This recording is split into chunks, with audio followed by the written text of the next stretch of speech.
kerjasama antar negara di bidang ekonomi. Dalam rangka meningkatkan kerjasama ekonomi internasional, dibentuklah Badan Ekonomi Kerjasama Internasional. Berikut ini bentuk-bentuk kerjasama antar negara yang penting bagi Indonesia, yaitu 1. ASEAN, yang kedua APTA atau Kawasan Perdagangan Bebas, yang ketiga APEC atau Asia Pasifik Economic, yang keempat EU atau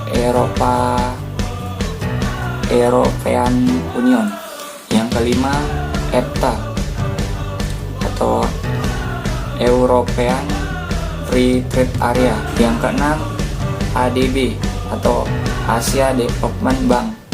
7. UNDP atau United National Development Program. UNDP adalah organisasi di bawah PBB yang bertugas memberikan sumbangan untuk membiayai program-program pembangunan terutama bagi negara-negara yang sedang berkembang. 8. OPEC atau Organization of Petroleum Exporting Countries. OPEC adalah organisasi negara-negara pengekspor minyak.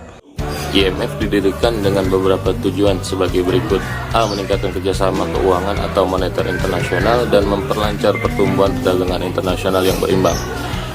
B. Meningkatkan stabilitas nilai tukar uang dan membantu terciptanya lalu lintas pembayaran antar negara.